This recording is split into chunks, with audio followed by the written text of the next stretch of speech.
물론 여긴 국민 라디오.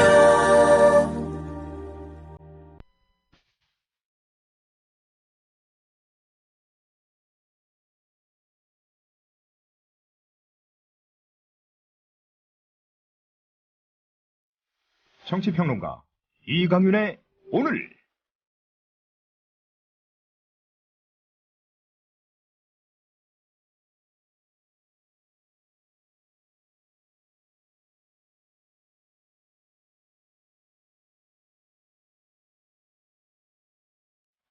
안녕하십니까, 이강윤입니다.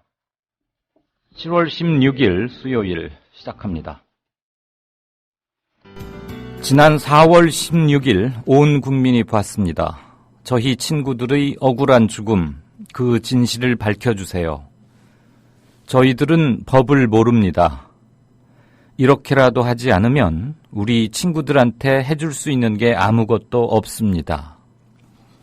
단원고 2학년 생존자 중 46명이 학교에서 국회까지 100릿길에 오르는 도보 행진을 시작하면서 어제 밝힌 글입니다. 이들이 지나던 연도의 시민들은 눈물과 한숨으로 생수와 먹을 것으로 답하며 뒤돌아서서는 어른됨을 창피해 했습니다. 학생들은 조금 전 국회 앞에 도착했지만 국회는 전경을 풀어서 아이들을 막아섰습니다. 어른들이, 그것도 국민의 대표라는 자들이 고2 학생들 눈도 제대로 못 쳐다보는 겁니다. 시인 김주대는 살아서 돌아온 아이들이 죽은 아이들과 함께 걷고 있다. 국어사전 속에만 있던 슬픔과 분노라는 단어가 일어나 나왔다. 어른들아, 무섭지도 않니? 아이들이 하자는 대로 하자. 세상의 주인들께서 국회로 가고 있단다, 어른들아. 라고 절규했습니다. 작품의 인용을 허락해준 김주대 시인에게 감사드립니다. 광고 듣고 시작합니다. 부장님, 대리운전은 뭐 부를까요? 아, 대리운전 블랙박스 주는 1800-6606 대리운전이 있지 않은가? 아, 20회 이용시 블랙박스를 주는 1800-6606 블랙박스 대리운전이요? 그럼 검색창에 블랙박스 대리운전을 검색해보게. 홈피에는 다양한 상품들도 있다네. 저기 부장님, 블랙박스 대리운전에서는 국민TV에 후원도 한다면서요. 자네도 블랙박스도 주고 후원도 하는 1800-6606 이용하게. 역시 대리운전은 1800-6606.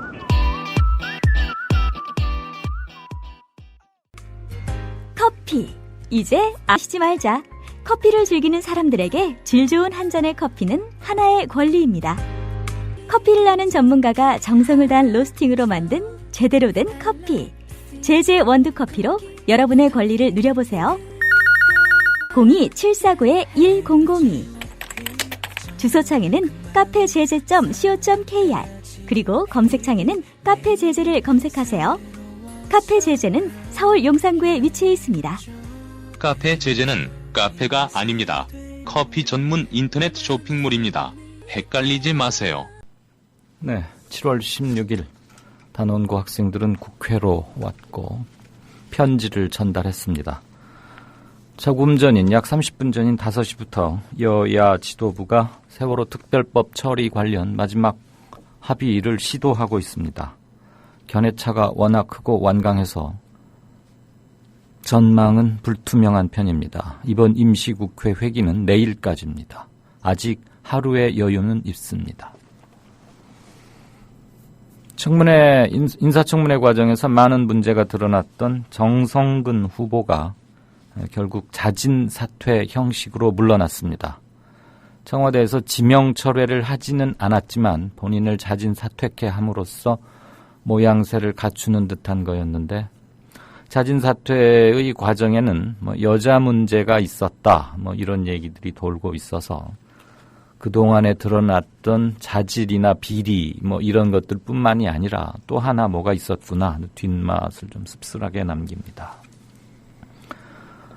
네, 어제 오후 우리 프로 시작할 때쯤이었죠. 그러니까 만 24시간 전이네요. 안산 단원고 2학년 학생들이 학교를 떠났다는 말씀을 이제 전해드렸는데, 국회 오늘 2시, 한 3시 정도 돼서 도착했고, 조금 있다가 편지를 전하고 학생들은 돌아갔습니다. 학생들이 전한 편지 중에 뭉클한 게 있어서 하나만 읽어드리겠습니다. 제가 그걸 다 가지고는 있는데 너무 분량도 길고 하니까요. 2개 정도 그냥 읽어드리겠습니다. 보신 분이 있으실지 모르겠네요. 한 학생의 글입니다. 저는 애들 마지막까지 다 보고도 그냥 헬기 타고 나왔어요. 아직도 애들이 없다는 게 안 믿겨요. 애들도 보고 싶어요. 애들 봤는데도 그냥 배에서 나왔을 때 아직 못 나왔다고 할 때 전 애들한테 엄청 미안했어요. 지금은 애들을 위해 열심히 행동할 거예요. 같이 힘내요. 사랑해요. 하나만 더 읽어드리죠. 지금 국회 앞에서 너무 고생하시는 부모님들, 저희들이 힘이 될 수 있고 도울 수 있는 일들이 이런 일밖에 없어서 너무 죄송해요. 저희는 저희가 할 수 있는 한에서 끝까지 친구들 잊지 않고 도울게요. 저희는 절대 잊지 않을게요. 국회의원님들께 당신들의 자녀분들이 저 바다에 가라앉아 있다면 지금처럼 행동하실 수 있겠습니까? 제발 우리를 잊지 말아주세요. 네, 뉴스브리핑 들어가겠습니다. 아는필 기자 어서 오십시오. 예, 안녕하세요. 여야 지도부 막 협상 시작했죠? 예, 그렇습니다. 여야 지도부가 조금 전인 오후 5시부터 세월호 특별법 처리를 위한 막판 협상을 벌이고 있습니다. 여야는 당초 오늘 특별법을 처리하기로 하고 그동안 협상을 진행해 왔는데요. 조사위에 수사권을 부여하는 문제와 조사위 위원 구성 등을 놓고 의견을 좁히지 못했습니다. 오늘 회동에서 합의점을 찾을 경우에 여야는 내일 본회의를 열고 세월호 특별법을 처리할 예정입니다.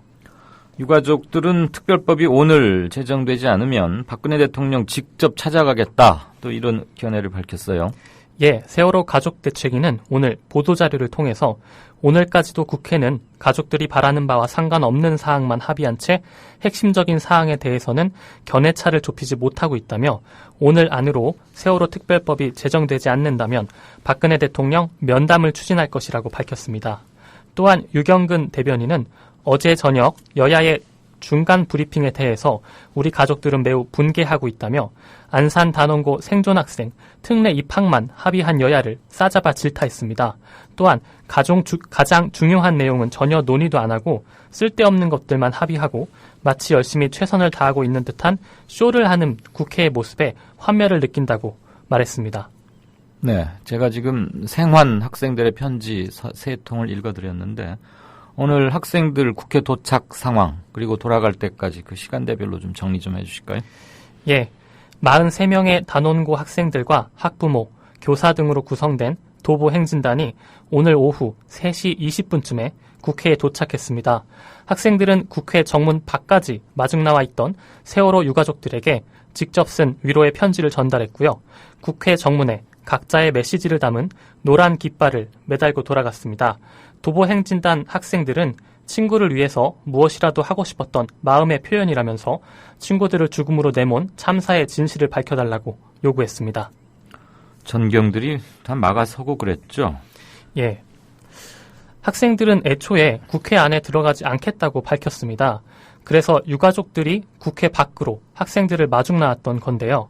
하지만 경찰은 학생들과 함께했던 시민들의 국회 출입을 막아서는 과정에서 일부 유가족들의 국회 출입 또한 통제를 했습니다.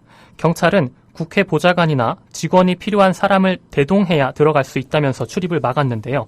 이에 대해서 한 시민은 국회에서 열린음악회 하겠다고 했는데 그런 논리라면 어떻게 하려고 했냐라면서 반박했습니다. 단식 중인 유가족들이 길을 열라고 계속 요구를 했고요. 결국 경찰은 막았던 길을 열었지만 지금도 시민들의 항의는 계속되고 있습니다. 열린 음악회 하겠다고 했는데 그런 논리라면 어떻게 하려고 했느냐? 어느 시민의 야무진 반박. 아주 인상적입니다.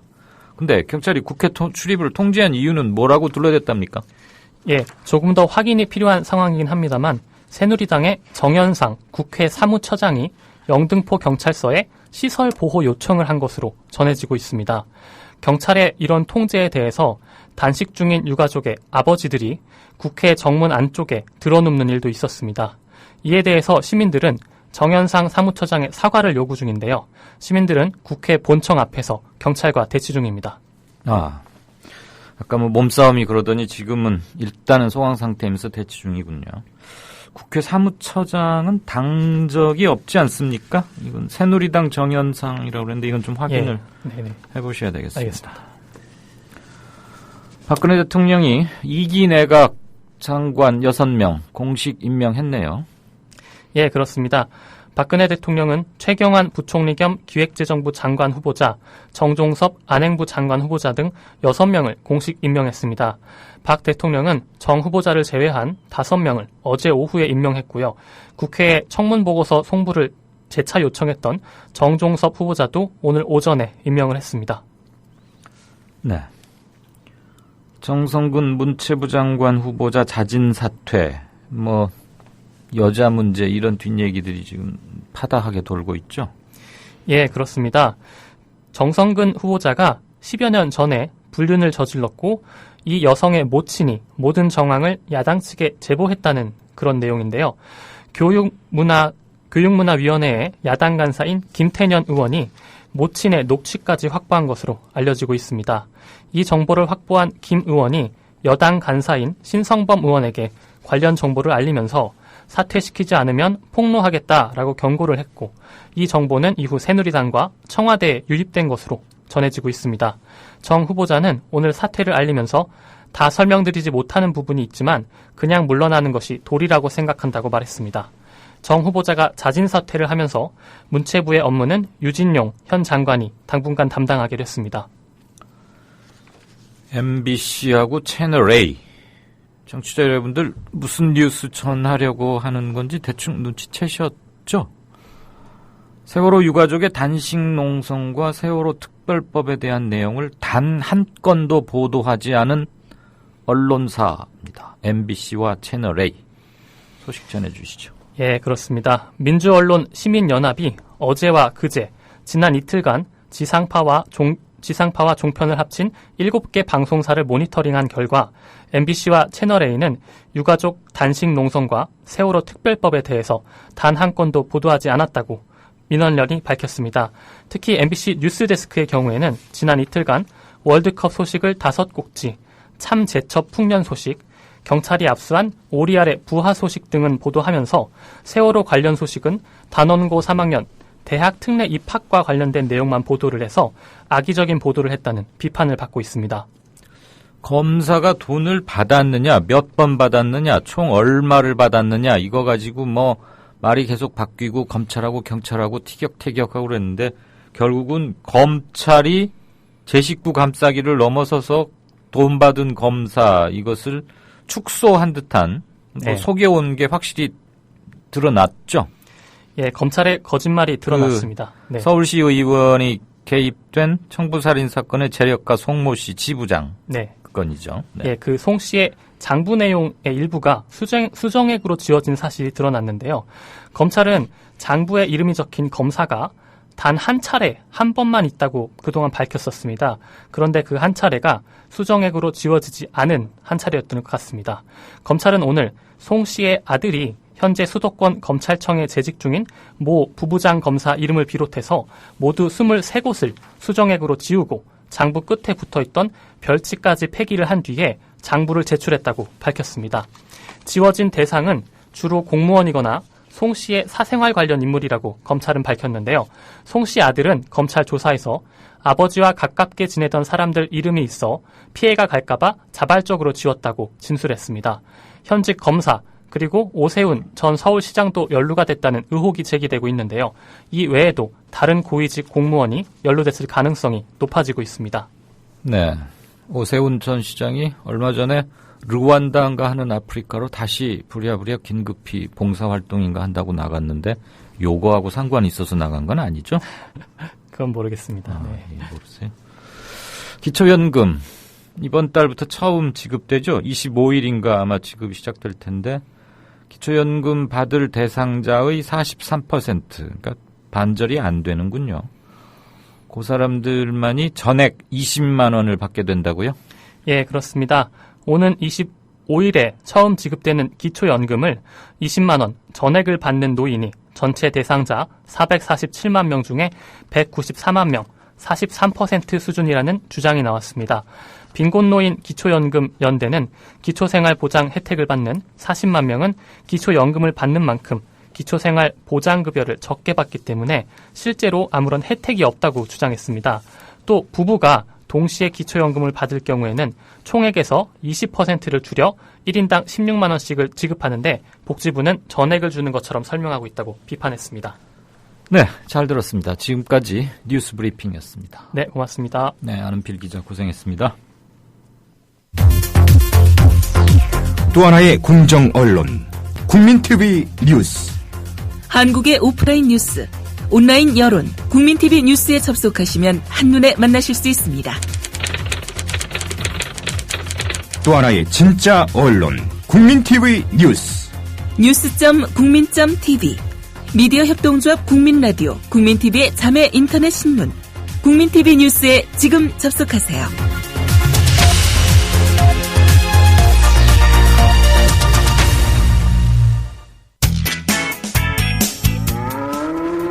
여보, 국민TV 조합비 이제 낼 때가 됐다고 하는구만요. 오, 그려.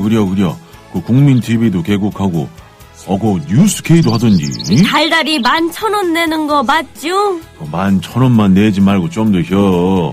이 새싹이 돋아날 때는 물을 충분히 줘야 하는겨.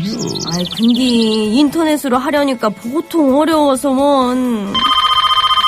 공정 언론을 꿈꾸는 미디어 협동조합 조합원이 해야 할 일. 조합비 납입입니다. 매달 고정 납입 어려우신가요? 월요일부터 금요일까지 아침 9시부터 저녁 6시까지 서울 전화 3144-0933, 3144-7737로 전화하세요. 사무국 요원들이 친절하게 안내해드리겠습니다. 서울 전화 3144-0933 또는 3144-7737. 여기는 진짜 언론, 미디어 협동조합입니다.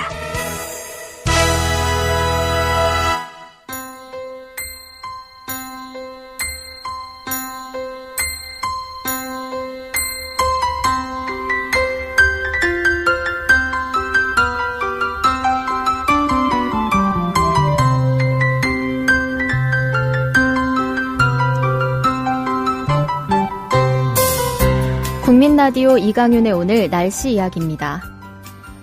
오늘은 고기압 가장자리에 들면서 구름이 많은 가운데 무더운 날씨가 이어지고 있습니다. 한낮 기온이 서울 32도, 대전과 대구 31도 등 대체로 어제와 비슷합니다. 오늘은 습도도 높아서 불쾌지수 또한 높게 나타나고 있습니다. 내일은 또다시 장마전선이 북상하겠습니다. 새벽에 남부지방을 중심으로 오후에는 중부지방까지 장맛비가 내리겠습니다. 이번 장맛비는 모레인 금요일 오후 늦게까지 이어지겠고 주말에는 별다른 비 예보 없이 구름만 많이 지날 것으로 보입니다. 지금까지 변현주였습니다.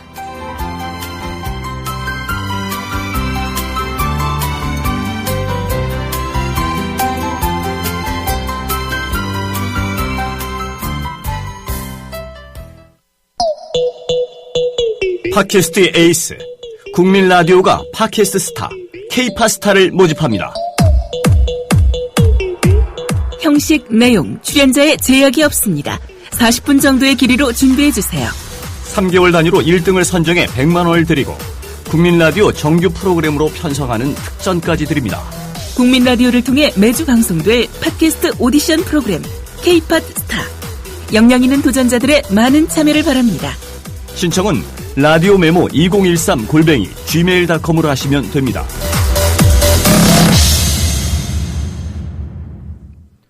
네, 미리 듣는 뉴스 K. 황준호 팀장 나와 계십니까? 예, 안녕하십니까? 안녕하세요. 예. 어디 지친 건 아니죠? 예. 목소리가 조금. 예. 차분합니다. 예. 아이들 국회 다녀갔고. 자, 오늘 어떤 것들로 꾸립니까? 예, 일단 세월호 오늘 저희가 아침부터 그 광명에서 숙소에서 출발하는 것부터 촬영을 계속하고 취재를 했기 때문에 지금 국회 다녀간 상황, 그리고 또 지금 그 국회 앞에서 경찰과 충돌한 상황, 국회 본청 앞에서. 그러게요. 예. 몸싸움이 대단했다면서요? 예. 그런 것들이 있어서, 하고 또 생존 학생과 유가족들이 만나는 장면, 이런 것들도 전해드릴 예정입니다. 아니, 근데 국회 예. 앞에서 지금 충돌할 사람 뭐가 있다고 왜 경찰이 그럽니까? 그 말입니다. 예. 아이들은 이미 돌아갔고, 네. 유가족들하고 일반 시민들이 일부 있었는데, 그 사이에서, 저는 사실 정확한, 왜 그랬는지 정확한 보고는 받지 못했는데, 현재까지, 예. 그런 상황이 벌어졌습니다. 알겠습니다. 이따치. 그리고 오늘 정성군 문체부 장관 후보자, 문화체육관광부 후보자가 사퇴를 했는데, 밤사이에 좀 상황이 벌어졌던 것 같습니다. CBS에서는 여자 문제가 있다고 보도를 했고요. 그거 사실이래요? 예, 사실인지는 정확하지는 않습니다만은 그 박영선 원내대표가 오늘 라디오 인터뷰에서 입에 담지 못할 뭐가 있다, 이런 걸로 봐서는 사실이 쪽에 가까운 게 아닌가. 네, 며칠 전에 JTBC에 나가서 손석희 앵커하고도 그런 말을 했었어요. 그렇습니다. 네. 예. 그게. 근데 정황이 매우 구체적이어서.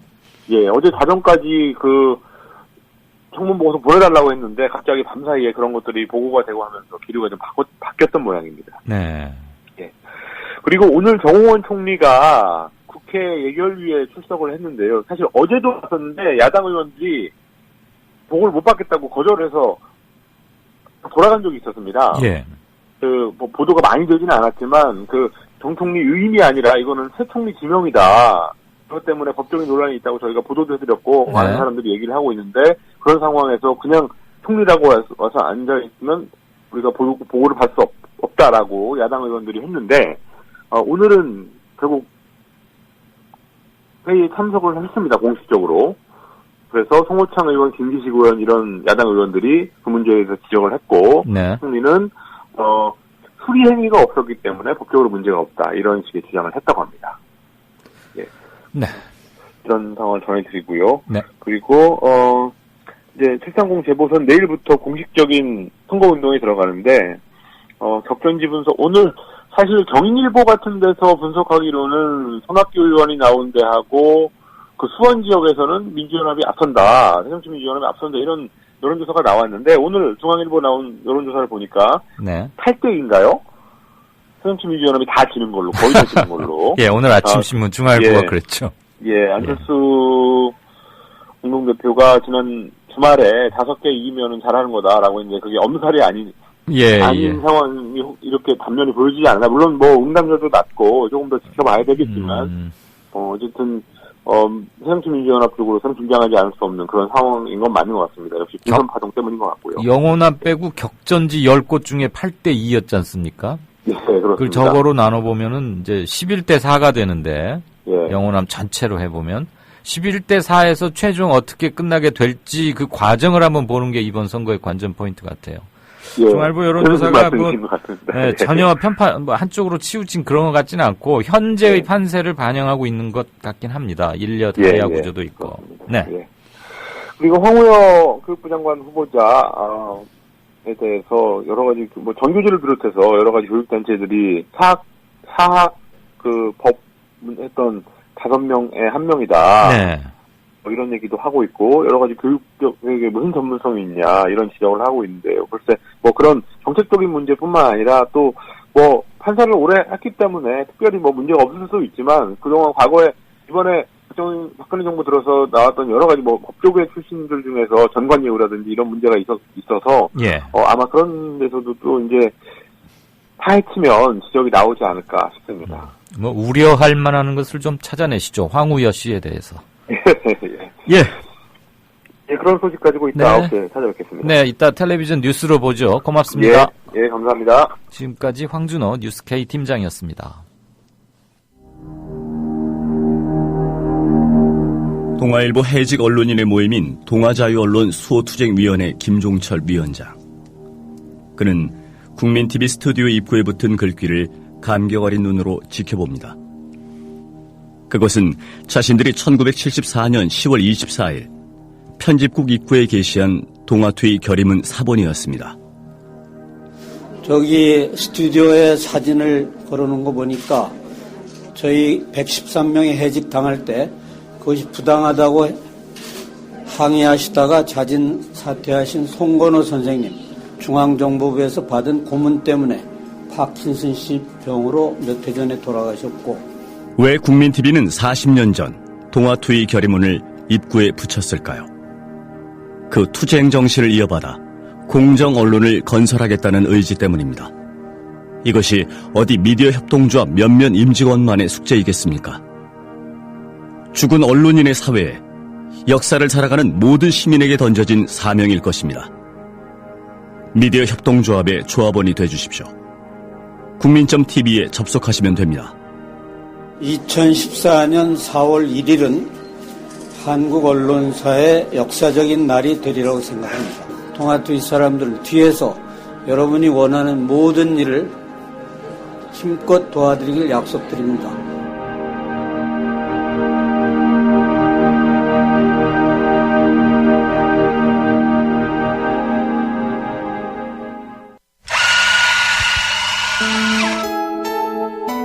조합원을 위한 만남의 공간, 국민 카페를 아시나요?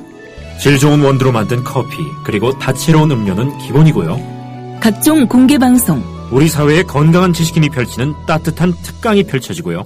그거는 저 목사님이 신도들 많고 믿으십시오 할 때라든가, 정부의 논법은 믿음의 문제가 아니고 특히 이 안보는 하나의 수리자 학이다, 즉 과학이라고 얘기를 했습니다. 특히 차재민, 김민기의 DD쇼가 열리고요. 지금은 굉장히 자유인 같은, 자유롭고 내가 한 시민으로서 내가 어떤 말이든 할 수 있는 사회가 됐으면 좋겠고. 서울 마포구 월드컵로 37 미디어 협동조합이 세운 카페, 국민 카페로 여러분을 모십니다. 네, 5시 57분 됐습니다. 잠시 게시판 좀 보겠습니다. 좌삐리 좀비님께서 그 작년 국정원 직원 자살 소동으로 뭐 번개탄 피워놓고 뭐 했다가 일시적으로 뇌의 특정 부분만, 그래서 특정 시점에 대한 기억을 상실했다, 뭐 이런 뉴스 기억들 아시죠? 그 국정원 직원이 다시 기억이 살아나서 지금은 정상적으로 생활하고 있답니다.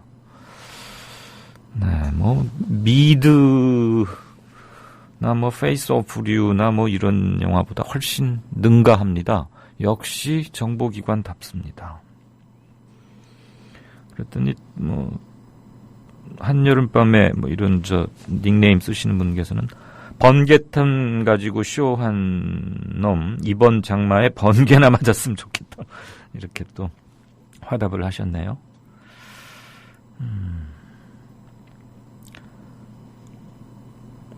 무슨 나라가 이따위냐라고 청라에서 님께서 한탄 겸 아주 압축적으로 꼬집어 주셨더니 이쁜 해바라기께서는 창피해서 해외도 못 나간다. 부모님께 처음으로 해외여행 보내드리려고 했는데 내년에 가시겠답니다. 창피해서 어떻게 나가서 고개 들고 돌아다니겠느냐라고 말씀하셨답니다.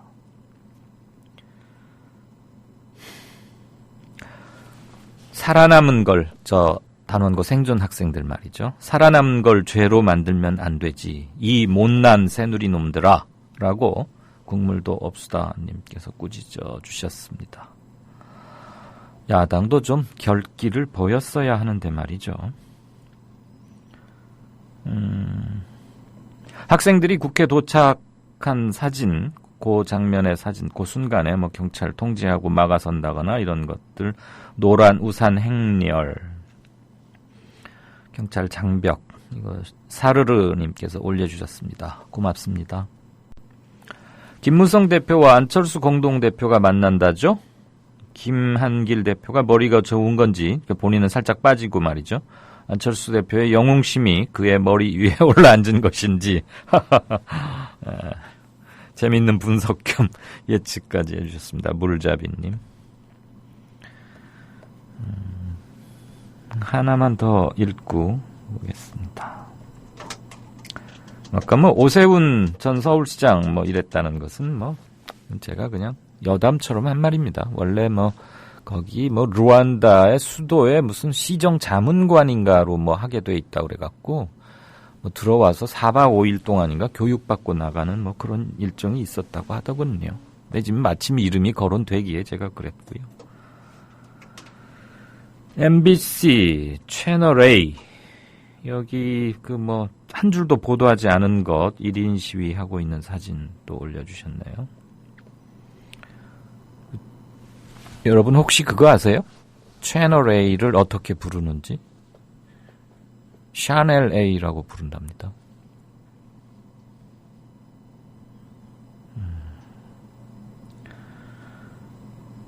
대한민국의 현실에 답답하다. 비도 오는데 걱정이다. 라고 글을 올려주셨고요. cat23님께서는 유병헌 잡는다 호언장담한 박근혜 정권 탄핵당해야 한다. 라고 말씀하셨습니다.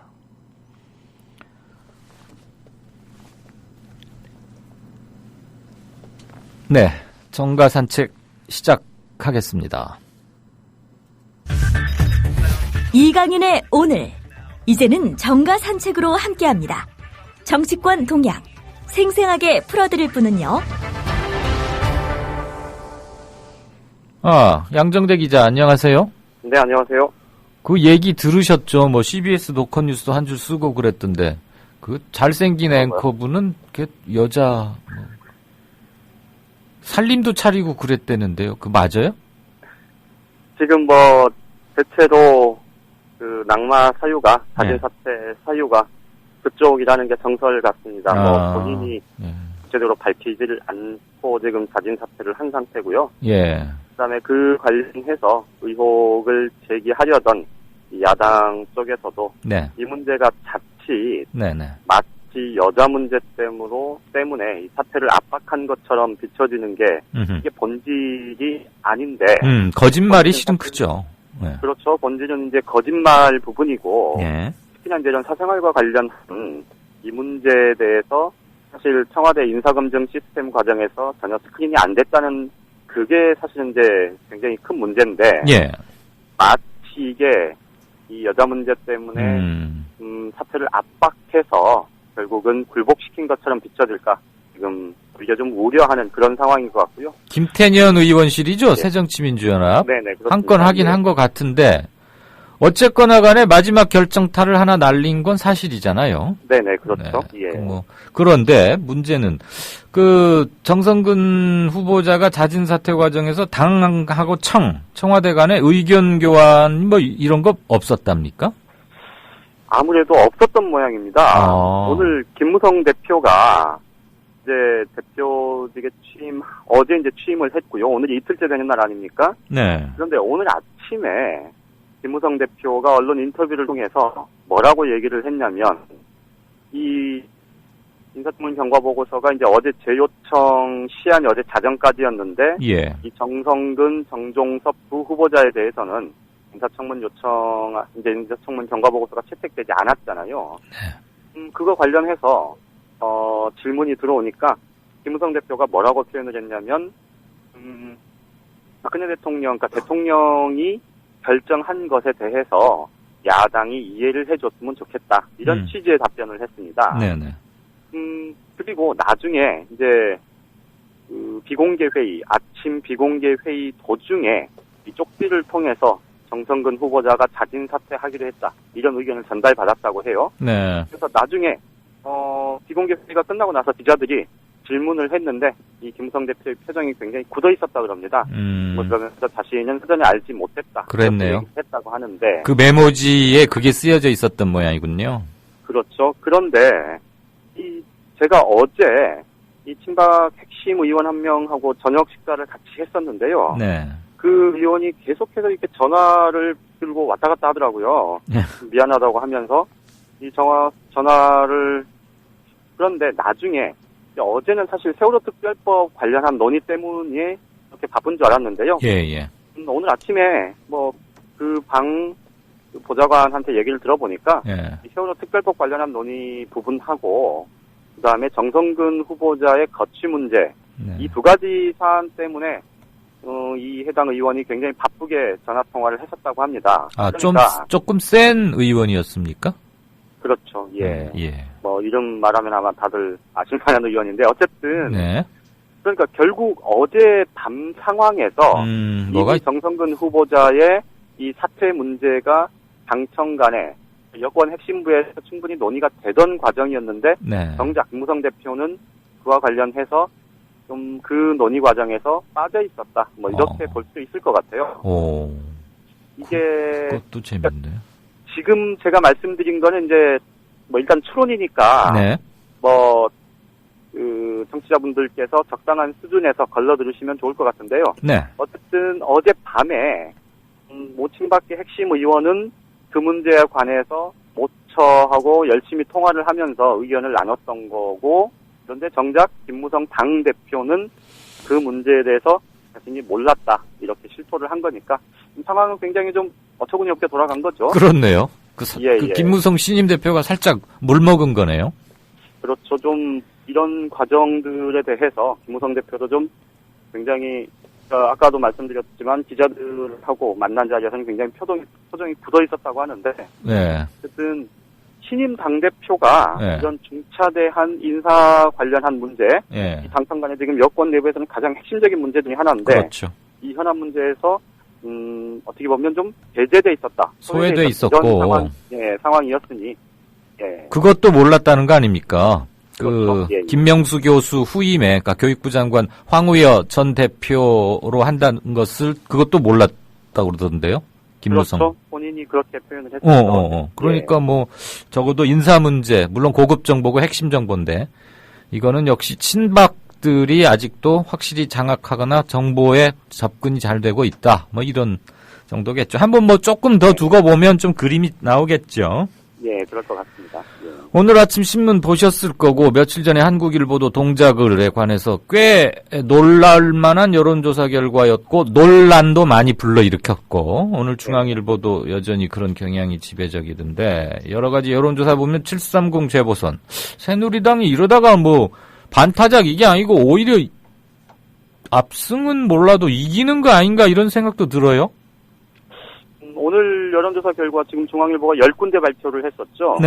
이 수도권 6곳, 충청권 3곳, 그리고 전남, 순천, 곡성 이렇게 10곳을 발표를 했는데 다들 뭐 전에 들으셨거나 아니면 오전에 이제 보도를 통해서 뭐 알고 계신 분들 많이 계실 텐데 경기 평택을에 정장선 새정치민주연합 후보가 새누리당 유이동 후보를 오차범위 내에서 앞서는 것을 제외하고는 나머지는 다 오차범위를 훨씬 넘어서거나 아니면 오차범위 이내이거나 뭐 대부분이 오차범위를 훨씬 넘어서는 결과였는데 어쨌든 새누리당 후보들이 다 이기는 걸로 나왔죠. 8대2. 물론 이제 그렇죠. 순천 곡성은 새정치민주연합의 서가본 의원이 앞서는 걸로 나왔고요. 몇 가지 분석들이 지금 나오고 있는데 가장 중요한 건 아무래도 지금 새정치민주연합이 이 공천 과정에서 워낙 잡음이 컸고 논란이 굉장히 많았기 때문에 이 새정치민주연합 지지층, 그러니까 야권 지지층의 결속력이 각종 여론조사를 보면 정당 지지율에 비해서 굉장히 낮다 그래요. 그러니까 야권 지지층의 결속력이 뭐 기왕에도 낮은 상황에서 그런 공천 파동을 겪으면서 좀 정치에 대한 염증 그리고 대답하기 싫어하는 이런 분위기까지 가미가 돼서 지금 이번에 여론조사 결과가 그렇게 나왔다. 이런 분석들이 많은 것 같고요. 이게 근데 이제 단순히 그 정도의 분석에서 그치는 게 아니고 대체로 보면 후보들 간에 이제 초반에 선거전에서는 인지도 뭐 이런 것들이 이제 굉장히 중요하게 작용을 하는데 실제로 수원병 같은 경우에 이제 수원 8달 지역이죠.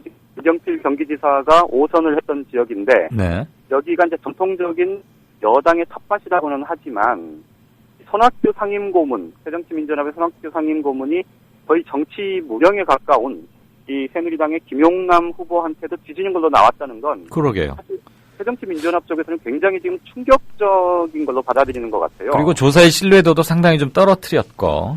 그렇죠. 그 김용남 그 검사 출신인데 뭐 종편에 텔레비전 몇 번 나오고 사실 지명도는 거의 제로에 가까운데 아무리 남경필 텃밭이라 그래도 그걸 다 인수받기는 그렇고 좀 몇 가지 점이 있고 선거 막판으로 갈수록 좀 수렴 효과는 분명히 나타나긴 하겠죠. 그렇겠죠. 그런데 이제 어쨌든 제가 좀 한 가지 우려스럽다 혹은 조금 한 말씀을 드리자면 네. 이 새정치민주연합이 이건 자초한 측면이 굉장히 크다 이렇게 봐야 될 것 같아요. 예.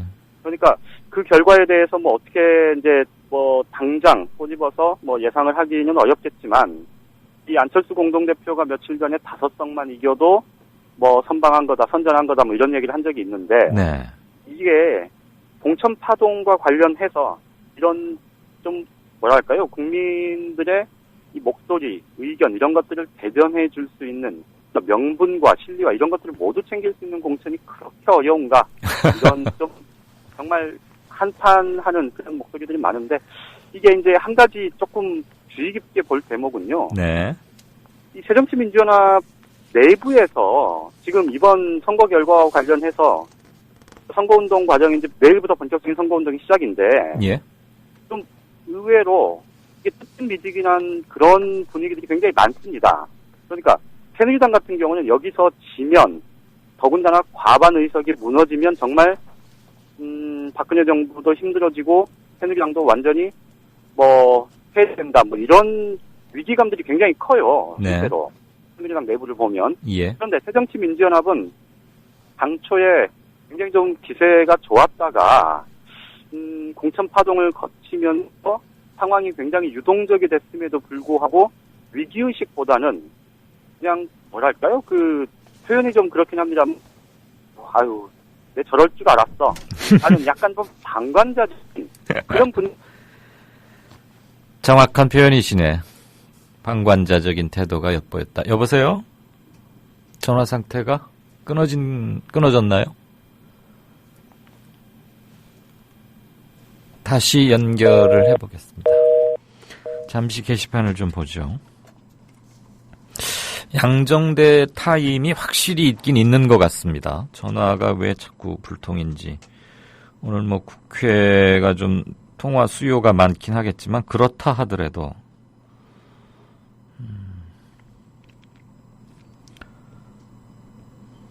꼴통 IT님께서 최헌절 지키지도 못할 걸 왜 만들었을까. 일부러 흑백으로 찍은 모양이죠. 국회 최헌절 프랭카드 현수막 내걸린 국회 사진인데 흑백으로 해놓으니까 좀 암울한 현재 상황을 잘 응축해 보여주고 있는 것 같기도 하군요. 오늘 문화일보 김현수 사진 전문 기자가 찍은 사진 페이스북에서 봤더니 새정치연합 지금 국물도 없으나님께서 새누리당 당대표 주도하에 간부회의 사진을 올려주셨는데 거기 보니까 이 사진하고는 좀 비슷한데요. 앵글은 조금 다르고요. 이재호 친이계 좌장이죠. 이재호 최고위원이 당대표 정도 되면 국민들이 싫어하는 장관은 임명해서는 안 된다라고 청와대에 강력하게 세게 말해야 한다라고 상당히 세게 말했답니다.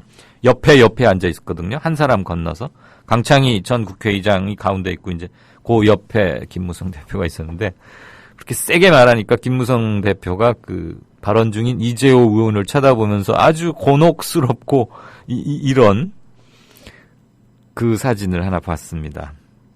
그래서 제가 사진 찍은 전문 기자한테 김 대표가 뭐라 합디까? 이재호 의원 발언 끝나고 뭐라 합디까? 그랬더니 그냥 웅얼웅얼 하다가 끝나버렸는데 그러더라고요. 양정대 기자는 한 1분 30초 정도 조금 있다가 지금 바로 연결이 됐습니까? 네. 양정대 기자? 네네. 예. 왜 이렇게 나를 자꾸 시험에 들게 하시는지. 죄송합니다. 아니, 이거 진짜, 통신사에다 조사를 요청해봐야 되는 거 아닌가 모르겠어요. 다른 사람하고 통화할 때도 가끔 이래요?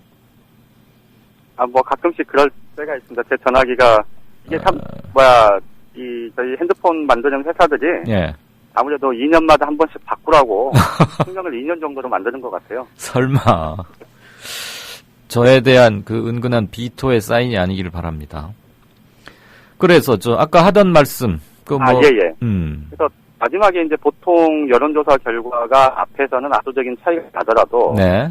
대체로 이제 수렴되는 경향, 그래서 격차가 좁혀지는 경우들이 굉장히 많은데 네. 그 격차를 뒤집느냐 뒤집을 수 없느냐, 이 문제는 결국은 당력이 얼마나 총 집중되느냐의 문제인데, 그 점에서 보자면 새정치민주연합의 현재 모습은 굉장히 좀 뭐랄까요, 기대 난망이다. 뭐 이렇게 볼 수도 있을 것 같습니다. 예. 지금 국회 초미의 관심사죠. 오늘 여야 대표 그리고 원내대표들 모여서 세월호 특별법 관련한 긴급 협상 진행 중인데 지금 뭐 예측하긴 좀 이른 시간인가요? 어떻게 보세요? 아직은 좀 예측하기는 어려울 것 같은데요. 네, 분위기는 어떻답니까?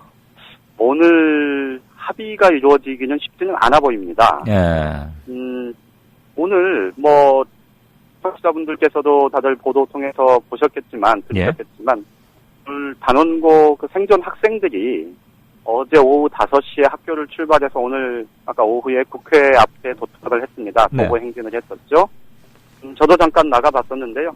많은 시민들이 나와서 격려를 해주셨고 또 이제 여기 단식 농성 중이고 또 단식 농성 중인 이 유가족들이 나와서 이제 같이 호응을 하면서 서로를 격려하는 모습이었는데 참 못 볼 장면이죠. 네, 참 마음이 아프던데.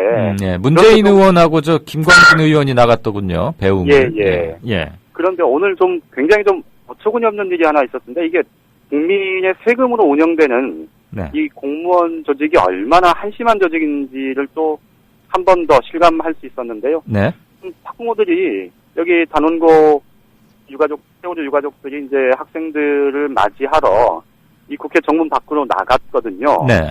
나갔다가 학생들을 배웅하고 다시 이제 농성을 이어가기 위해서 들어오려는데 정문을 막은 거예요. 그렇죠. 뭐 검색 세게 하고 못 들어가겠다며요. 그래서 좀 뭐 한바탕 소란이 있었고 결국은 이제 국회 사무총장 대행이 나와서 이 유가족들에게 사과를 하는 걸로 일단락이 되긴 했는데요. 네. 참 가슴 아픈 광경이었는데 정말. 어쨌든 지금 여야 대표 또 원내대표 이렇게 4인이 만나서 지금 세월호 특별법과 관련해서 가장 큰 쟁점인 이 진상규명위원회에 수사권을 부여하는 문제, 이 문제에 대해서 지금 논의를 하고 있는데요. 지금 새누리당에서는 수사권 부여는 안 된다, 이런 입장에서 지금 한치도 물러서지는 않고 있고요. 예. 특히나 이제 새누리당이 좀 답답한 구석은 그동안의 특별법을 뭐 서청원 의원도 발의를 했고요. 또 김학용 의원도 대표 발의를 한 게 있는데 이게 개별 의원들의 대표 발의지 당 차원의 정리된 의견으로 나온 게 아직 없습니다. 네. 그러다 보니까 논의의 중심축은 이 새정치민주연합이 낸 당론, 그리고 정의당이 낸 당론, 그리고 세월호 유가족들이 민변의 도움을 받아서 입법 청원한 내용, 이것이 이제 주된 논의의 대상인데 지금 새누리당에서는 줄곧 이 수사권은 절대 받을 수 없다. 그다음에 진상규명위원회 구성과 관련해서도 이 유가족들의 참여를 가급적 배제하는 쪽으로 지금 얘기가 되고 있는데, 어제 오늘 분위기를 보면 일단 오늘까지 좀 확정돼서 얘기가 뭐 풀리기는 사실상 불가능하다, 이런 상황이라고 말씀을 드려야 될 것 같고요. 다만 좀 한 가지 조금 기대를 걸 만한 대목은 이 김무성 대표가 이 세월호 특별법과 관련해서 그동안에 기자들과 만난 자리에서 보면 굉장히 좀 전향적인 얘기들을 몇 번 한 적이 있습니다. 이 부분에 좀 야당 쪽에서는 좀 기대를 걸 법한 그런 상황이라는 거는 뭐 한 말씀을 드릴 수 있을 것 같습니다. 일단 내일까지가 임시국회 회기니까.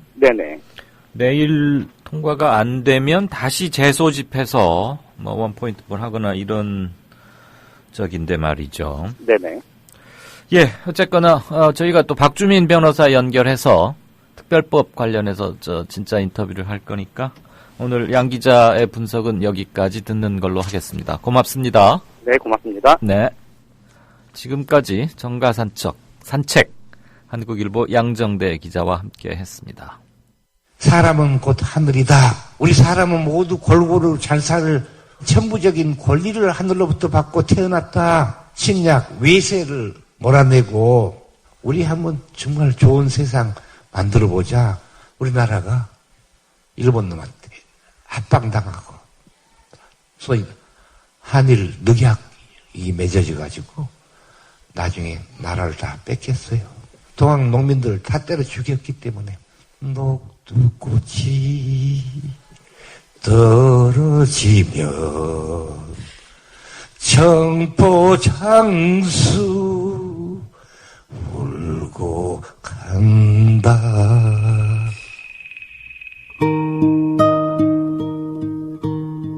농림부 장관을 지냈던 김성훈 미디어 협동조합 초대 이사장의 말이었습니다.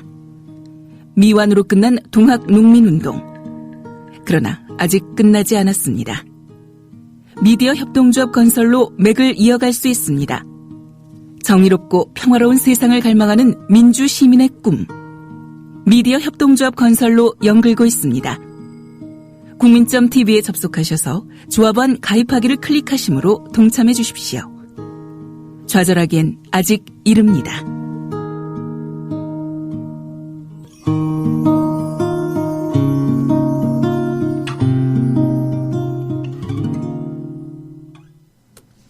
네, 진짜 인터뷰.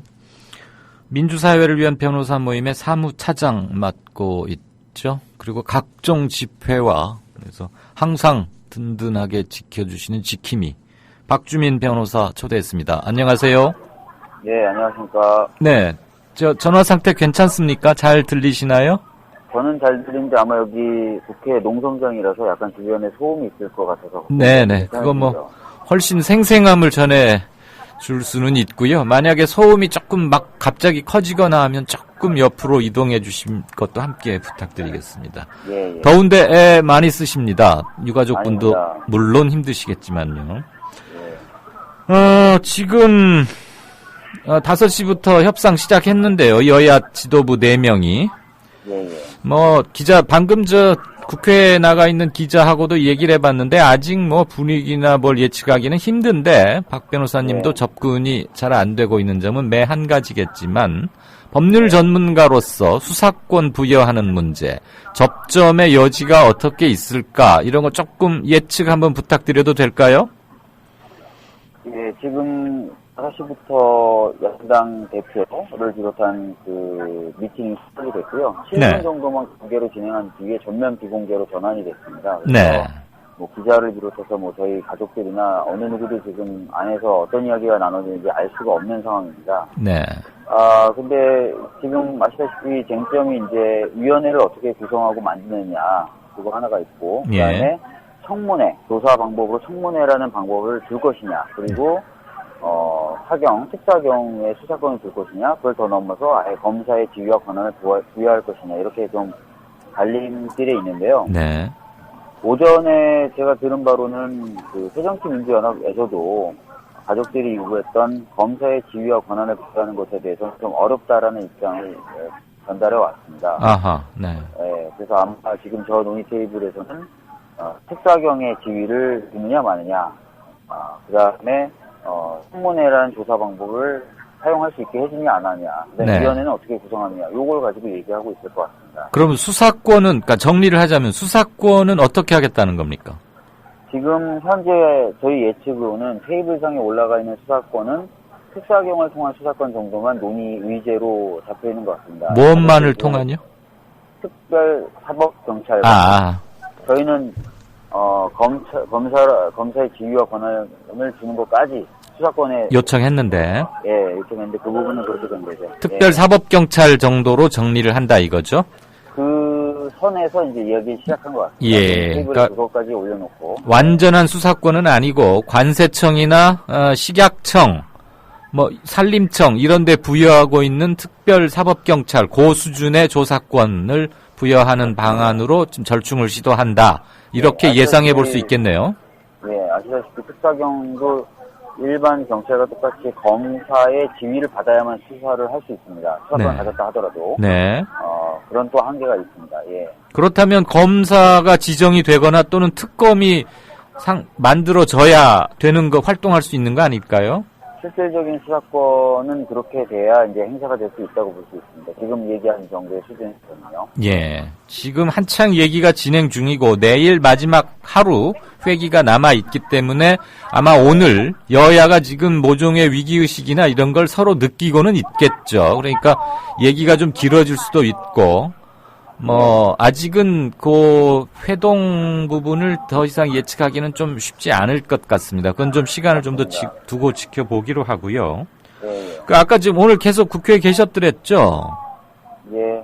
그 단원과 학생들 도착하고 그 이후로 경찰들이 유가족들을 막 막아서고 했는데 아니 어떻게 해서 유가족한테 이렇게 거칠게 대했던 겁니까? 경찰이? 방금 영등포 경찰서장이 와서 해명을 했는데요. 그 해명의 내용을 좀 살펴보면은, 네. 어제는 아시다시피 이제 국민분들이 성형용지를 들고 들어왔기 때문에 아무런 어떤 지시를 못 받았다. 국회의장으로부터 모두 다 들어와도 되는 것처럼 지시를 받았다. 네. 반면에 오늘은 유가족분들은 자유롭게 출입을 허용하되 일반 시민들에 대해서는 출입을 통제하라라는 지시를 받았다. 국회 사무처로부터? 예. 그래서 자신들이 그것에 따라서 하다가, 자신들이 이제 유가족과 일반 시민단체 소속, 회원들이나 이런 사람들 제대로 구분하지 못한 것 같다. 네. 그런 부분에서 잘못이 있었던 것 같다. 이렇게 해명을 하고 왔습니다. 예. 근데 변호사님 보시기에 유가족하고 일반 시민들 구분이 안 됩니까? 솔직히 말씀드리면 구분이 되죠. 왜냐하면 여기 나와 계시는 유가족분들은 다 반티라는 걸 입고 계십니다. 예. 네, 그래서 아시다시피 단원고가 10개 반이기 때문에 어머님들도 10개 반으로, 어머님도 10개 반으로 나눠져서 이제 모임을 갖고 계시고. 예. 각 반마다 이제 반티를 입고 계셔서. 네. 누가 봐도 이제 제대로 구별이 갈 수 있죠. 네. 아마 제가 봤을 때는 이제 그 시민사회단체분들이나 또는 시민분들이 다수가 이제 있으니까 아마 경찰들이 지시받은 건 있고, 그 경찰들이 또 그렇지 않습니까? 법과 규정이 아니라 지시를 우선해서 따르는 거죠. 예. 그 지시라는 걸 지키기 위해서 과도하게 통제하다가 보니까 가족분들에게 이제 못쓸 짓을 하게 된 그런 것 같습니다. 예. 식별을 못해서 못 알아봐서 그랬다는 것은 궁색한 변명이 아닌가 싶습니다. 네, 저희들도 그렇게 봤기 때문에 책임자 또는 지시자를 불러서 사과를 받겠다라고 했고, 그래서 그 요구에 따라서 영등포 경찰서장이 와서 사과를 하고 간 것입니다. 네, 어쨌거나 사과는 이루어졌군요. 네. 다른 건 몰라도 유가족들을 특별 대우하자는 게 아니라 네. 최소한의 예의, 가장 큰 아픔을 겪고 있는 분들이니까 어느 순간에도 예의를 누구라도 지켜야 한다. 그런 점에서 안타깝습니다만 다시 한 말씀 드렸고요. 지금 그러면 변호사님께서 보시기에는 예. 수사권 문제도 특별사법경찰 이런 수준에서 만약에 얘기가 타협, 실마리를 풀어간다면 기소권을 바라는 건 힘들게 되겠군요. 오전에 저희가 전해드린 바로는 아예 논의 테이블에 못 올라갔을 가능성도 있습니다. 기소원 자체가. 네. 사실은 저희들이 이제 굉장히 심혈을 기울여서 만든 법률안에 기소권이라는 것을 넣었던 것은 네. 수사나 조사를 아무리 열심히 해도 기소를 일반 검찰이 하게 될 경우에 전체적으로 독립되지 못하는 검찰이 기소를 안 해버리면 아무런 필요가 없는 일을 하게 된 것에 불과하게 되는 것 아니겠습니까? 네. 그래서 저희들은 기소권까지 갖는, 그래서 완결된 구도를 만들려고 했었던 건데 거기에 대해서 여야 공이 어려움을 표시했고, 그래서 현재는 논의 테이블에는 그것이 제대로 올라가지는 못한 것으로 알고 있습니다. 네. 그러면 처음에 밑그림을 그리실 때는 기소권과 함께 공소유지권도 있어야겠다. 그런 얘기가 그래서 검사의 지위와 권한이라는 단어를 사용한 겁니다. 아하. 네. 기소권까지는 행사를 해야지 완벽한 그림이 그려질 수 있다 싶었는데 그건 어쨌거나 정치권의 벽에 부딪혀서 또 야당이 이것을 강력하게 관철해내지 못했고요. 이게 뭐 현행 형사소송법 체계하고 부딪힌다 이런 얘기도 있었는데 자세히 따져보면 부딪힐 일도 아니다. 특검 방식으로 해결하면 된다. 또 그런 얘기도 있어서 제가 여쭤봤습니다. 사실상 이 법은 사실 특검을 하나 만드는 법입니다. 그렇죠. 엄밀히 간단히 말하자면. 그렇죠. 민간인에게 검사의 지위와 권한을 부여해 주는 것을 보통 특별검사라고 합니다. 그렇죠.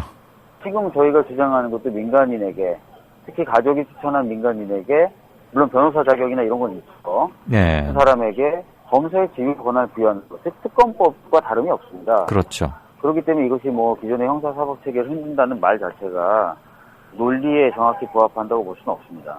네. 또 이런 말들이 있어서 참 기가 막힌데 말이죠. 지금 그 유가족들의 분열을 획책하거나 잘못된 정보를 마치 사실인 양 유포시키면서 뭐 돈 때문에 그런다, 뭐 대학을 뭐 어떻게 하기로 했다, 특별 대우를 받는다, 이런 건 막 유포되고 있지 않습니까? 예. 그 실상 몇 가지 하고 좀 그거에 대한 견해 잠깐 밝혀주실까요? 지금 뭐 가장 크게 이 가족들이 주장하는 특별법에 대해서 돌고 있는 마타도는 세 가지입니다. 하나는 네. 의사상자 지정을 요구한다. 아하.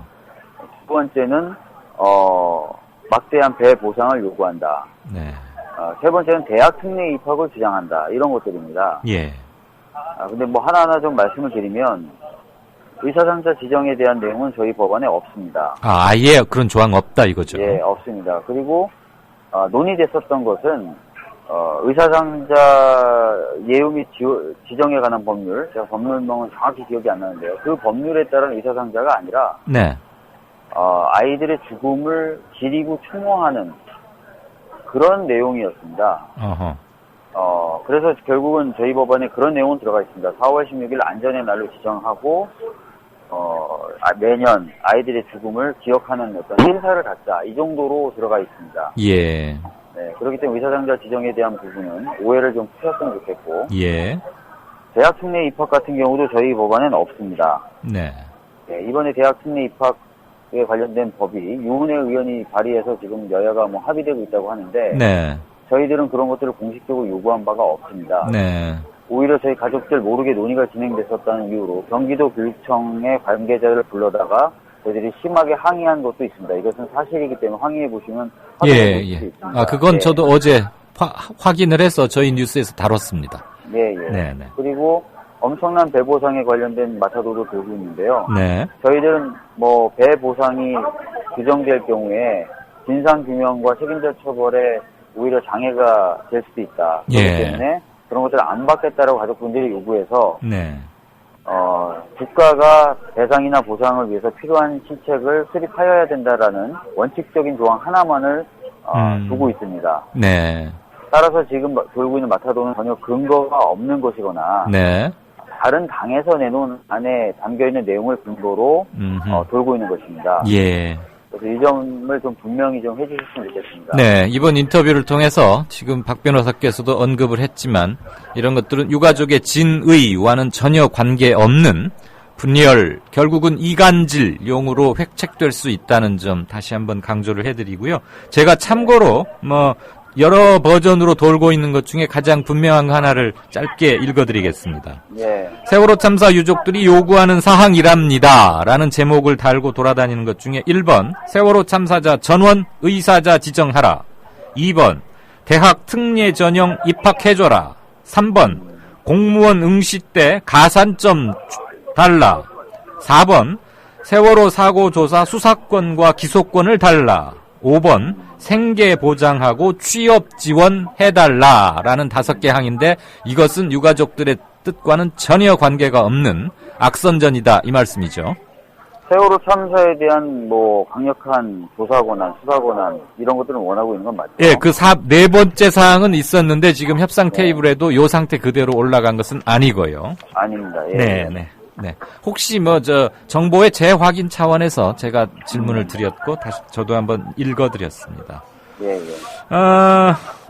마지막 질문 좀 해드려야 되겠네요. 지금 또 타 언론하고 인터뷰 있으시다고 그래서. 예. 유가족분들 지금 날씨도 덥고 그래서 건강한 사람도 지금 유념해야 되는데 아주 걱정이 커요. 근데 오늘 만약에 여야 합의가 불발되고 유가족들이 받아들일 수 없는 수준에서 미적한 게 나온다면은 어떻게 앞으로 대응하실 겁니까? 대통령 면담 이런 것도 하고 추진한다는 얘기는 들었습니다만. 예, 그래서 지금 저희들은 사실은 될 때까지 계속해서 농성을 풀지 않는다라는 입장입니다. 네. 그렇기 때문에 지금 만약에 되지 않는다면은 정말 답답한 상황이죠. 예. 그리고 그렇다고 해서 또 가족분들이 본인들이 농성하는 것을 짧게 하기 위해서 엉망인 법을 받아들이실 분들도 아니에요. 그래서 저희들 입장에서는 상당히 긴 기간 여기서 농성을 해야 되는 건 아닌가라고 생각하고 있는 상황입니다. 알겠습니다. 왜 너무나 기본적이고 상식적인 것을 이루기가 이렇게 힘든지, 그리고 죽은 분들 앞에 살아있는 사람들이 취하는 예의가 이렇게 허접한 건지에 대해서 다시 한번 비탄함을 금할 수가 없습니다. 적어도 인사문. 네, 박 변호사님 현장에서 고생 많으시고요. 네, 좋은 소식 감사합니다. 네, 지금까지 국회 농성장에 나가 계시는 박주민 민변의 사무처장 변호사하고 얘기를 했는데 전화 상태가 듣기에 좀 많이 사나우셨죠? 주변 소음도 좀 그렇고요. 국회 쪽에 이렇게 이동통신 전화 통화 품질이 이런지 듣기가 조금 안 좋으셨겠지만 현장 상황을 감안해서 양해 좀 부탁드리겠습니다. 안산 단원고 2학년 학생들이 안산에서 서울 여의도 국회를 향해 걷고 있습니다. 이미 4시간을 걸었습니다. 제대로 된 특별법 제정을 요구하며 단식 농성을 벌이고 있는 유가족들, 그러니까 희생된 친구의 부모님들을 만나러 가는 길입니다. 어제 뉴스K 오프닝 멘트. 다른 언론은 위기관리 빵점, 사후 수습 빵점의 이 빵점 정권 시대에 일어난 고등학생들의 처절한 몸부림을 어떻게 보도했을까? 우선 KBS와 SBS. 각각 기사 호미에 한 줄 넣어주는 정도. 침몰하는 배에서 극한의 공포를 겪어야 했던 단원고 생존학생 30여 명도 세월호 특별법 통과를 염원하며 국회까지 도보 행진에 나섰습니다. 세월호 생존학생들은 특별법 제정을 촉구하며 안산에서 국회까지 오늘 오후부터 도보 행진을 하고 있습니다. 그나마 YTN과 JTBC 정도가 별도의 한 꼭지 기사로 만들어 보도. 세월호 참사로 친구들을 잃은 단원고 2학년 생존 학생들이 1박 2일 도보 행진에 나섰습니다. 서럽고 미안한 마음이라며 학교에서 출발해 희생자 학부모들이 단식 농성을 벌이고 있는 국회의사당으로 향했습니다. 이렇게라도 하지 않으면 우리 친구들한테 할 수 있는 게 아무것도 할 수 없게 이렇게 나서게 되었습니다. 안산 시민들도 행진에 동참했습니다. 이 길을 걷는 아이들에게 어쨌든 자기들만 살아 돌아왔다, 이런 친구들에 대한 죄책감이 조금 더 덜어지지 않을까? 좀 그런 생각이 들어요. 세월호 참사로 사랑하는 친구와 선생님을 잃은 안산 단원고 2학년 생존 학생들이 도보 행진에 나섰습니다. 1박 2일에 고된 일정인데요. 목적지는 국회입니다. 친구들이 왜 억울한 희생을 당했는지 명명백백히 밝혀달라면서 아이들이 스스로 택한 행진이기도 합니다. 이지은 기자가 지금 현장에서 동행 취재를 하고 있습니다. 이지은 기자. 현재 4시간째 걷고 있는데 비가 내리는 바람에 조금 지체가 됐습니다. 학생들은 사실 굉장히 힘듭니다. 그런데도 힘든 기색 하나 없이 뚜벅뚜벅 이 발걸음을 옮기고 있습니다. 이 생존 학생들의 목소리에 내일 국회가 어떤 답을 내놓을지 궁금해집니다. 그런데 뉴스데스크 시간에 이를 전혀 보도하지 않은 MBC. 세월호 관련 소식이라고는 오로지 이거 하나. 국회 교육문화체육관광위원회는 단원고 3학년 학생들 그리고 세월호 희생자의 형제자매 가운데 고3 학생에 대해 정원 외 입학을 허용하는 특별법안을 통과시켰습니다. 다시 뉴스K. 노종면 앵커의 클로징 멘트. 네, 세월호 희생자 가족들이 특별법 제정을 요구하자 일부에서 보상을 바라고 저런다고 수군댑니다. 문제는 유가족들을 욕보이는 악의성입니다. 행여 보상 문제로 오해를 살까봐 보상 규정을 빼달라고 요구해온 유가족들입니다. 오늘 상임위원회를 통과했다는 대학 특례 입학에 관한 법안도 여야가 자기들끼리 1%다, 3%다 논란을 벌이다가 1%로 결정했습니다. 유가족들은 지금도 보상이든 뭐든 논란이 될 만한 부분들은 다 빼고 진상규명을 위한 특별법부터 만들어달라고 호소합니다. 외곽에서는 보상이 지나치다며 유가족들은 요구하지도 않은 내용을 문제 삼아서 특별법을 반대합니다. 국회 안에서는 여당이 진상규명의 방식이 전례가 없다느니 초법적이라느니 갖은 핑계로 유가족 요구를 거부합니다. 미리 조율하지는 않았겠지만 기막힌 역할 분담이라 할 만합니다.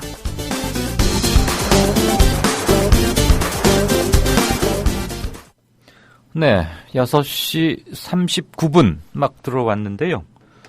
뉴스 재구성 나가는 동안에 연합뉴스 속보가 제 핸드폰으로 전송이 하나 됐습니다. 아마 받으신 청취자분들도 계실 텐데 6시 34분 59초네요. 여야 지도부 세월호 특별법 단판 실패, 수사권 이견 이렇게 해가지고 일단 기사 내용은 없이 그냥 제목만 뜬 속보가 들어왔습니다. 참고하시죠.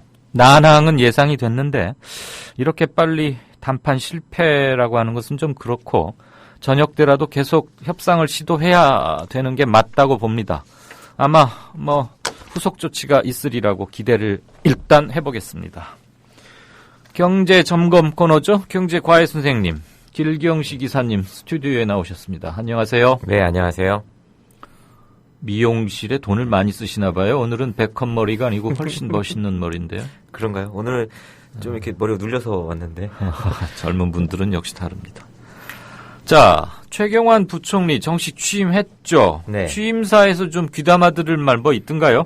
일단 여러 가지 앞으로 해야 될 일들에 대해서 좀 던지는 이야기들을 한 것 같은데요. 네. 일단 오늘 취임식을 가지면서 취임사를 통해서 몇 가지 이야기를 했습니다. 일단은 경기가 살아날 때까지 확장적인 거시경제 정책을 계속하겠다라는 말을 했고, 하지만 올해 추경 예산을 따로 편성하지는 않을 것이고, 네. 내년도에 이제 예산을 조금 더 확장적으로 편성을 하겠다라고 밝혔습니다. 그리고 또 가계의 이 가처분 소득을 증가하기 위해서 대기업들이 지금 가지고 있는 사내 유보금에 대해서 제재하는 방안, 그러니까 과세를 통해서든 아니면 인센티브를 제공해서든 어쨌든 이거를 좀 푸는 쪽으로 하는 방안을 좀 검토할 것이라고 말했고, 그동안 계속 이야기가 되었던 부동산 관련한 여러 가지 LTV나 DTI 같은 규제를 완화할 방침이라는 것을 또 다시 한번 이야기를 했습니다. 그 사내 잉여금에 과세하겠다. 이건 네. 상당히 센 조치 아닌가요? 어떻게 보면 좀 강할 수도 있는데요. 사실 우리나라에 이 사내 유보금에 대한 과세 조치가 있었습니다. 사실. 아, 그런가요? 예, 네. 1990년도서부터 2001년도까지 한시적으로? 그렇죠. 한 10년, 11년 정도 했었고, 그 이전에도 그러니까 짧게 이 사내 유보금에 대한 이제 여러 가지 방법들로 과세를 하는 방안들이 있었는데 네. 그렇게 오래 가지는 못했어요. 그러니까 지금 저 돈 쌓아두는 거 좀 풀게 하려고 막 이러는 거죠? 네. 근데 기업들은 자신이 없고 100원을 써서 얼마를 벌 자신이 없고 불투명하니까 그냥 현금으로 쟁여놓고 있는 거 아니에요? 일단은 그런 부분들도 좀 큰 것으로 보여져요. 네. 사실 근데 이 사내 유보금을 과다하게 쌓아놓고 있는 기업이 그렇게 많지는 않은 것으로 보여지거든요. 사실. 삼성이나 현대. 그쵸. 삼성이나 현대차 정도만 지금 안 그래도 수익이 좀 괜찮고 하니까 쌓아놓고 있는 거지. 네. 이 앞에 10대 그룹의 이 사내 유보금 현황을 살펴봐도 현대차나 삼성그룹 정도만 좀 많고 그 뒤로 이제 SK나 LG그룹 정도가 어느 정도 조금 쌓아놓은 것으로 보여지고 그 다음에 있는 기업들은 그렇게 많이 가지고 있는 것으로 보여지지 않아요. 알겠습니다. 그 LTV DTI 완화에 대해서는 항상 우려를 표해 주셨으니까 이제 그건 조금 넘어가고 오늘 최 부총리가 말한 각 주제들에 대해서 하나씩 좀 짚어보시겠습니까?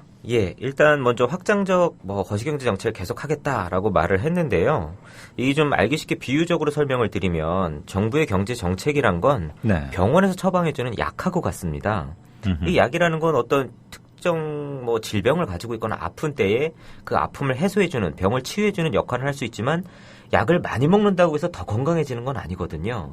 오히려 이 약물을 과다 복용하면 심각한 부작용을 초래할 수 있잖아요. 경제 정책도 마찬가지예요. 이 정부의 경제 정책이라는 게 만능이 아니거든요. 게다가 이 경제 정책도 과다하게 실시를 하게 되면 심각한 부작용을 초래할 수 있고, 사실 우리나라 같은 경우에는 이 전 세계적으로 유례가 없는 부동산 정책이 이미 과다가 돼 있는 상황이고 이런 과다 정책들로 인해서 한국의 부동산뿐만 아니라 경제 전체가 지금 심각하게 좀 왜곡이 되어 있는 상황이에요. 근데 이런 상황에서 단기적인 경기 부양을 위해서 확정적인 경제 정책을 또 무리하게 밀어붙이게 되면 오히려 이로 인한 부작용이 더 커지지 않을까라는 우려가 오히려 좀 됩니다. 네. 추경 편성하지 않겠다. 이 말은 자신감의 표현입니까? 아니면 뭡니까? 사실 추경을 편성할 만한 시간적 여유가 없습니다. 지금 이제 이미 정부에서는 내년도 예산 요구를 한 상태거든요. 그렇죠. 그러니까 내년도에 이런 예산 쓰고 싶다. 7, 8월에 그거 짤 그렇죠. 때죠. 네. 근데 지금 이제 그 추경을 편성한다라고 하면 실제적으로 이걸 집행할 수 있는 건 거의 연말 정도나 돼야 집행을 할 수가 있기 때문에 실질적으로 지금 이 추경을 편성해서 실익을 보기가 정책적인 실익을 볼 수 있는 게 거의 없다라고 판단을 한 것으로 보여지고요. 예. 일단 이 확장적 예산에 대해서도 좀 우려가 되는 부분이 많이 있어요. 왜냐하면 노무현 정부 때는 보통 예산이 200조 원대였었습니다. 거기서 이제 왔다 갔다 했었는데 이게 이명박 정부 들어서면서부터 300조 원대를 이제 훌쩍 넘어섰고 지금 박근혜 정부 들어서는 350조 원대를 넘었어요. 예. 아까도 말씀드렸지만 내년도 이제 그 예산 편성 요구에는 377조 원으로 되어 있습니다. 현재. 근데 이거를 조금 더 확대 편성하겠다라고 하면 거의 400조 원을 육박하지 않을까라는 생각이 드는데 다들 아시겠지만 지금 매년 경기가 안 좋다 보니까 세수가 좀 덜 거쳐요. 뭐 10조 원 그 이상도 덜 거치기도 하고 그럼 이렇게 덜 거치는 부분은 다 정부 비주로 이제 메꿔야 되는데 이렇게 예산을 무작정 확장 편성을 해놓게 되면 내년은 또 이 부분 메꾸기 위해서 빚을 또 부어야 되는 거고 그렇게 될 경우에 장기적으로 오히려 이런 확장적인 예산 편성이 단기적으로 경제 성장률 수치 올리는 데는 도움이 되겠지만 경제 부담이 오히려 더 크게 작용하지 않을까 좀 생각이 됩니다. 그러니까 우리나라 공무원들이 내 재임 중에 무슨 치적 이루었다 이거로부터 해방이 돼야 되는데 하여튼간에 그 실적 올리기에 급급해가지고들 그런데 아까 지금 그 예산 이렇게 급증했다 그러는데 제가 잘못 알고 있나요? 노무현 그때하고 그 이후하고 세입 세출 이거 하는 방식을 좀 바꿔서 숫자가 확 늘어난 적 한 번 있었죠.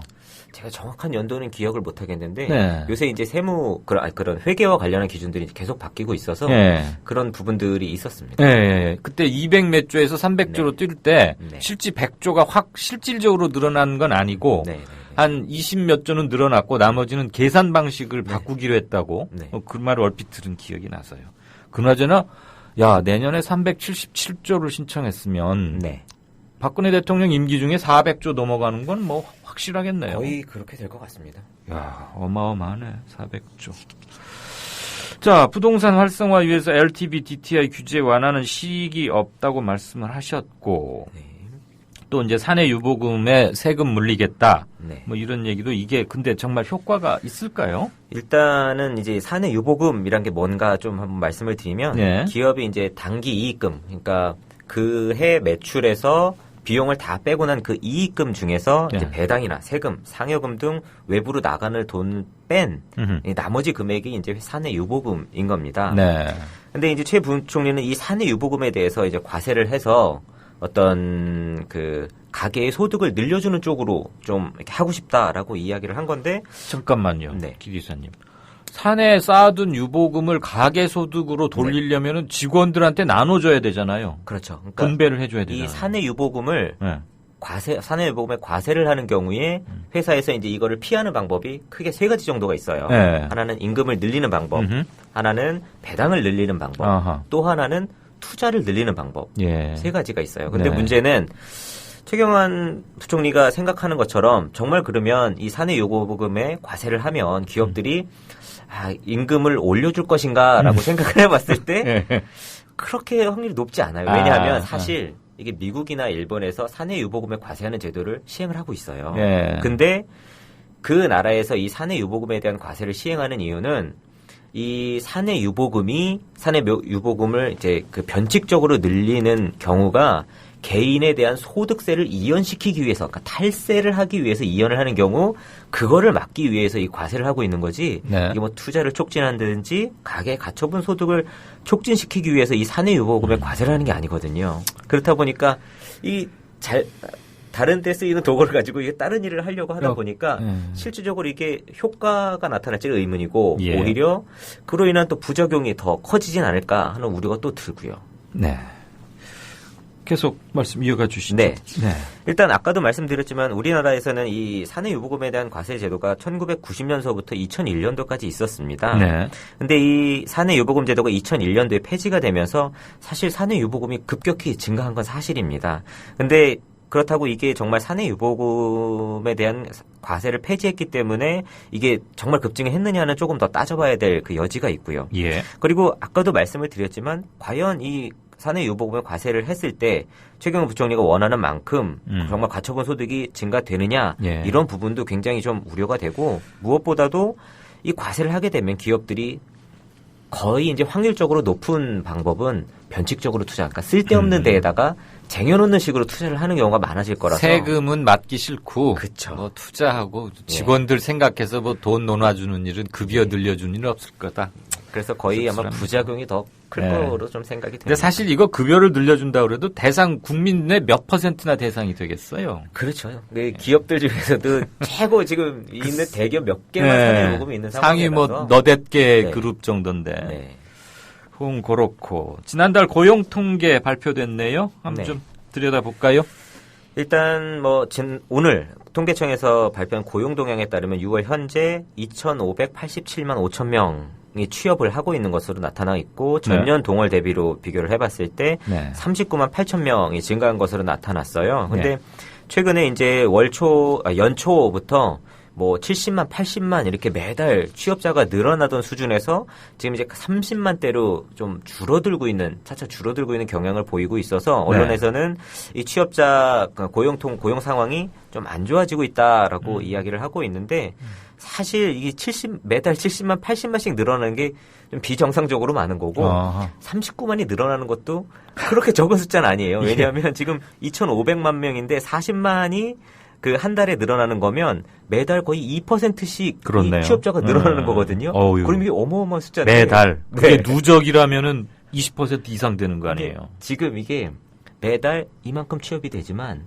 그 이상으로 빠져나가는 숫자가 있기 때문에 이 퍼센티지는 거의 변동이 없어요. 실직자도 많다는. 그러면 이 통계는 이거 눈 가리고 아웅하는 거 아닙니까? 그렇죠. 그러니까 정부에서 박근혜 정부가 시간제 일자리 이야기를 많이 했잖아요. 네네. 그러다 보니까 실질적으로 수치적으로 드러나는 이런 고용에 대한 숫자는 늘어나지만 그만큼 이 회전이 빠른 것뿐이지 실질적으로 국민들이 소득이 안정되고 일자리가 안정되고 됐다라고 보기에는 조금 어렵다는 거죠. 이 말씀 듣고 보니까 이건 완전히 장난치는 건데요. 좀 세게 말하면. 그러니까 순수 증가분을 따져야지. 그러니까 유출과 유입에서 유입 부분만 놓고 어쨌다고 하는 거 아닙니까? 그러니까 이게 취업 통계라는 건 고용 통계라는 건 사실 전수조사가 아닙니다. 그러니까 표본을 찝어서 거기 사람들에서 어떻게 변화가 되고 이거를 이제 전체 국민을 확대를 해봤을 때 이 정도 비율이 된다라고 하는 거라서 굉장히 이거를 정교하게 이 통계를 추산을 해야 되는데 전에도 한번 말씀드렸지만 미국이나 일본은 실제 소득세를 내는 사람하고 고용 통계에 이 잡혀 있는 사람하고 숫자가 크게 차이가 안 납니다. 근데 우리나라는 500만 명 가량의 차이가 나요. 그러면 이건 실질적으로 오차율이 20% 가까이 되는 건데 이 거의 고용 통계로서 이게 참고를 하기조차도 민망한 정도의 수준이거든요. 그래서 사실 이 취업 통계를 굉장히 중요한 통계이기 때문에 소개는 드리지만 이 통계를 가지고 이 얘기를 드려야 되나 좀 싶어요. 그러니까 이거 정말 면밀히 살펴야 돼요. 경제 통계들. 언제 통계의 문제점 한번 모아갖고 특강 한번 부탁드리기로 하고요. 오늘은 청취자 질문 하나 돌발 질문 드리는 걸로 하고 기리사님하고는 헤어져야 될 것 같아요. 알겠습니다.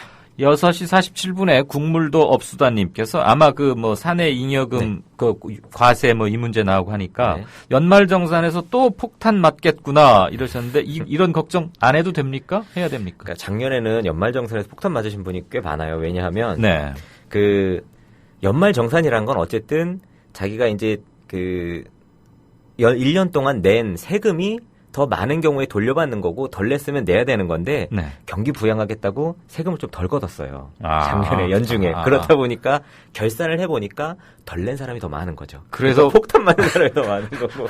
그러니까 이게 조삼모사하고 비슷한 거예요. 느낌이 그럴 수밖에 없었네요. 그나저나 다 들여다보고 유리알처럼 들여다보고 있다가 요때 뺏어가느냐 저때 뺏어가는 이 문제네요. 알겠습니다. 백헌머리 멋진 경제과외교사 길경식 이사님 고맙습니다. 네, 감사합니다. 네, 7월 16일 중요한 일이 국회에서 벌어지고 있습니다. 전망은 불투명합니다. 또 한 번 무기력감과 한숨을 쉬어야 할런지요. 마무리 말씀 올리고 이강윤의 오늘 순서는 접겠습니다. 여야가 세월호 특별법을 합의 통과시키겠다고 약속한 날이 바로 오늘입니다. 그러나 국회는 아무것도 하지 못한 채 결국 가만히 있었습니다. 지금 이 시간 여야가 회동 중이었지만 전망은 대단히 불투명합니다. 회담 결렬이라는 얘기도 들려오고 있습니다. 안철수 새정치민주연합 대표는 여당이 대통령을 왕처럼 모시기만 할 뿐 쓴소리하는 참모가 없어서 일이 이렇게 됐다고 말했습니다. 여당은 그렇다 치고요. 그럼 야권은 오늘까지 그 왕을 향하여 도대체 뭘 했습니까?